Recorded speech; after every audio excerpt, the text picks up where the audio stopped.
გამარჯობა, მე მირანდა ვარალაზაშვილი, გიამბობთ ორგანსხვავებულ ოჯახზე და მათ მიერ აღქმულ სამყაროზე.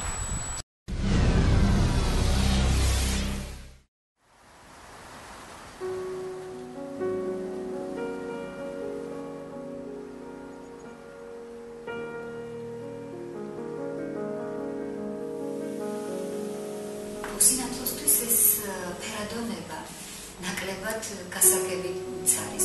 ჩვენთვის უფრო საგრძნობია სამყაროსთან დამოკიდებულება, გრძნობის მიერია და არა ვთქვათ თვალით აღსაქმელი. ჩემი მხედველობა, რომელიც 2%-იც კი აღარ არის, ბუნდოვნად მაჩვენებს ვთქვათ საგნებსა თუ ადამიანებს ისიც ახლოს.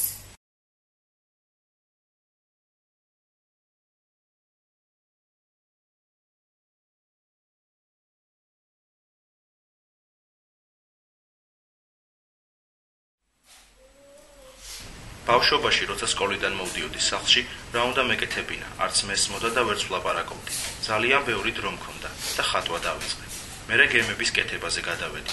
მერე უფრო დავხვეწე ჩემი ნიჭი. როცა გავიზარდე, ოჯახის შევქმნი და მუშაობა დავიწყე. დრო აღარ მრჩებოდა ამისთვის. ახლა უფრო ფოტოების გადაღება მაინტერესებს. მქონდა ისეთი პერიოდიც, განსაკუთრებით ადრეულ ბავშვობაში, როცა საკუთარი ფიზიკური მდგომარეობის მრცხვეულობა კიდეც იყო ესაც. სკოლაში ფსიქოლოგი არ იყო და ამაზე არც ლაპარაკობდნენ კიდევ, აი თქვა, ნაკლებად მე ასე ვთვლი ბავშვობაში, ნაკლებად გვამზადებდნენ ცხოვრებისთვის. როგორ შეიძლებოდა ოჯახზე გველაპარაკა. საკუთარ ფიზიკურ მდგომარეობაზეც, აი როგორ უნდა გვეზიდა, ლამაზად გვეტარებინა ეს ტკივილი, არც ეს არ ვიცოდით. თანაკურსელებთან მქონდა შესანიშნავი ურთიერთობა და რამდენიმე უახლოესი მეგობარი დღემდეც მყავს. ეს მხოლოდ იმიტომ მოხდა, რომ ბავშვობაში ძალიან ბევრ წიგნს ვკითხულობდი. სკოლაში არ მქონია პრობლემა. ფსიქოლოგი არც მე დამჭირვებია და არც სხვა ბავშვებს. ჩვეულებრივად გავატარე სკოლის პერიოდი. აქ დავიბადე და აქ გავიზარდე. და პრობლემა არ მქონია არც მეზობლებთან და არც სხვა ბავშვებთან. დღემდე ჩვეულებრივ ურთიერთობ მათთან, ვისაც სმენა აქვს და ლაპარაკობს. როგორც ბევრმა 18 წლის გოგო, მეც ვიცოდი ვთქვათ, მარტო კვერცხი შეწოდა, ჩაისათო გერბა და ესე შემდეგ. მაგრამ მე ცხოვრება მოითხოვა ჩემგან და რაც მოითხოვა, რაც სჭირდებოდა ვთქვათ შვილებს. ეს იყო თუ გნებავთ ხაჭაპურის ცხოვრება თუ ნამსხლის და კვირაში ორჯერ მაინც ამის საშუალება მქონდა ხოლმე. დილით გაკვეთილები მაქვს ხოლმე აბიტურიენტებთან, მე რედაქციაში ვარ და საღამოს ისევ გაკვეთილები მაქვს ხოლმე რედაქციაში. აქვე მოდიან ჩემი აბიტურიენტები.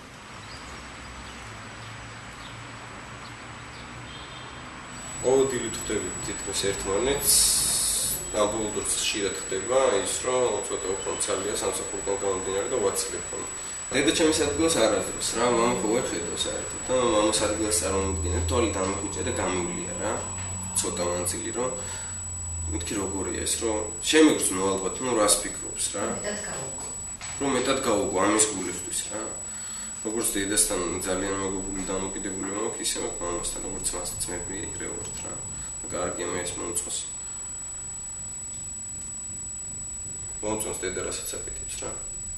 მომწონს ის, რომ მასე საუბრობთ, თუ გინდა თავი მოსავლეები, მეგობრები, ყველა ვიცი იცნობს, რომ დადებითი პიროვნება, იცი მე ნაკლებად აღვიქვა ამას, იმიტომ რომ ჯერა დედაა და ვიცი, რომ ჩემთვის კარგია და კარგი არის ისედაც, მაგრამ სხვები რო ამბობენ, ეს მეტად სასიამოვნოა რა ჩემთვის საერთოდ რა. აი ეს 2% სულაც არ გიშლის ხელს, ესე იგი მოიპოვო, თქვა სულიერი ღირებული შეაფასო რა ღირებულია და რა არა. ამისთვის ფიზიკური თვალი არ არის საჭირო. სმენა ძლიერდება, შეხება ძლიერდება იმხედველობის დაკლების ხარჯზე. და მე უკვე შენ სამყაროს როგორ არ აღიქვა, ეს ჩემს ლექსებშიც ალბათ ჩანს მეტნაკლებად, ნოველებში ჩანს და მოთხრობებში ჩანს. ამიტომ მე ვთქვათ ძალიან შორს ხო ვფიქრობდი, რომ არც ერთგან არ მაქვს ვთქვათ მთაზე შეფენილი ნისლი. არა მაქვს, იმიტომ რომ მე თავად არ დამინახავს. მაგრამ სულ ჩანს ცა, რომელსაც მე სულ ხედავ. ვითვლიდი და ვიზეპირებდი მოძრაობებს. როცა მუსიკა მთავრდებოდა, მეც მაშინ ვამთავრებდი ცეკვას. 5-6 წელი ვცეკვავდი. ცეკვაზე დავდიოდი და იქიდან დავუახლოვდით ერთმანეთს. საზღვარგარეთაც ერთად დავდიოდით. ბოლოს ეს ანსამბლი დაიშალა, მაგრამ ჩვენ ერთმანეთი უკვე გვიყვარდა და ოჯახი შევქმნით. თავიდან ვფიქრობდით, რომ გაგვიჭირდებოდა ბავშვის გაზრდა, მაგრამ მოვახერხეთ.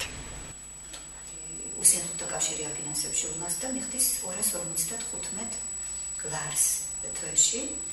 ამას ემატება ჰონორარი, რასაც მე როგორც ავტორიც ვბეჭდა, ვთქვათ, ლიტერატურულ გვერდში მეც ვბეჭდა, ან რედაქტორის გვერდში, ანუ პუბლიცისტურ წერილებსაც ვწერდა, მხატვრულ ნაწარმოებს, ვთქვათ, პოეზია იქნება თუ პროზა იქნება. ხო, ეს არის დაახლოებით 50-დან 100 ლარამდე, ვთქვათ. შეიძლება ყოველთვე დაახლოებით ამდენი იყოს. ამას ემატება კერძო გაკვეთილების თანხა, ეს არის დაახლოებით 600 ლარი. ხო, ეს თანხა. ხო, და ამას ემატება პენსია კიდევ, რომელიც არის 90 ლარი. ოჯახს ბევრი უნდება, ასე ვთქვათ, ბევრი რამაც საჭირო. თავის მოვლისთვისაც, ახლა შემიძლია მე ეს, რომ ვთქვათ, შვილებს არაფერი მივაყდეთ და ვთქვათ, თმის საღებავი ვიყიდო თუ ვთქვათ, სტილისტთან გადავიხადო ფული, რომ ვთქვათ, კარგად დამივარცხნოს თმა. ან ვთქვათ, სადღაც შეხვედრა მაქვს და ახალი კაბა შევიძინო. ძვირფასი არ არის ლაპარაკი, მაგრამ ვთქვათ, მოხდენილი, ან იმ საზოგადოებისთვის შესაფერისი. აქ არ არის პირობები ყრუმუნჯთათვის. სამსახურის შოვნა პრობლემაა. მე ყრუმუნჯთა კავშირში ვარ. იქ ვმუშაობ, კომპიუტერს ვასწავლი. მიდის თითქოს საკეთკენ, ვთქვათ, საქმე, თუნდაც ხმოვანი შუქნიშნები დამონტაჟდა და ესეც დიდი ამბავია, ვთქვათ, ჩვენთვის. მაგრამ ჯერ იქამდე, რა სტანდარტებიც აქვს ევროპას, ვთქვათ, ამერიკას, ჯერ იქამდე არის შორი. ელემენტარულად წამლებზეც კი ეწერენ ბრაილის შრიფტით. ანუ ადამიანები არ არიან მომზადებული ჩვენს მისაღებად. მოკლედ, სრულყოფილ წევრად საზოგადოებისა არ მივაჩნიოთ. სახელმწიფო უნდა ფიქრობდეს, თანაბარი განათლების შესაძლებლობა ქონდეს გადაადგილების თუგნებად. ტრანსპორტი იყოს ისე მოწყობილი. ვთქვათ, რომ არ გაუჭირდეს მოძრაობის უნარო ადამიანებს, ვთქვათ, ასულად, ეტლით შეიძლებოდა ასულად. ან როგორც მეტროში ცხადდება, ვთქვათ, ხო, ესევე გაჩერებები ცხადდებოდა ეს. ოჯახში ყველა ყრუმუნჯია, მაგრამ ორი მამიდა მყავს, რომლებიც ლაპარაკობენ და ესმით. მათთან მშვიდად ვარ, როცა მჭირდება მეხმარებიან. მათ ჟესტების ენა იციან. მე არ ვთვლი, რომ უფალმა რაიმე დამაგრო. მას სურდა, რომ მე, ვთქვათ, ვემსახურო და სურს ვემსახურო ჩემი 2%-ით. და აი დაკლებულმა მხედველობამ ალბათ წუთომის უნარი გამიძლიერა. ალბათ ესე მოხდა. და ოთარ ჭილაძეს აქვს, რაც თვალს დააკლდა, სულ შეემატა. ალბათ ეს უნდა მოხდეს, თორე სხვა შემთხვევაში გაბოროტები და ითვლი, რომ რატო გადაუშავე უფალს, ხო? და მე უკვე ეს კითხვა აღარც გიჩნდება. ვოცნებობ უკეთეს პირობებზე. საზღვარგარეთ წასვლაზე პრობლემა არ მაქვს. უბრალოდ წასვლაზე იმიტომ ვფიქრობ, რომ მინდა ჩემმა შვილმა უკეთესი განათლება მიიღოს. მინდა შვილს მთელი ჩემი ცხოვრება მიუძღვნა. მე უკვე მომწონს ჩემი ყოფა განმარტოებით. საღამოები, ღამეები, სავსე დილები. ღია ფანჯრიდან ბნევიანი ქარის კივილი. ჩემს საცდუნებლად გამოწვდილი მწვანე რტოები. ყველგან მუსიკის მეუფება, წიგნების მტვერი.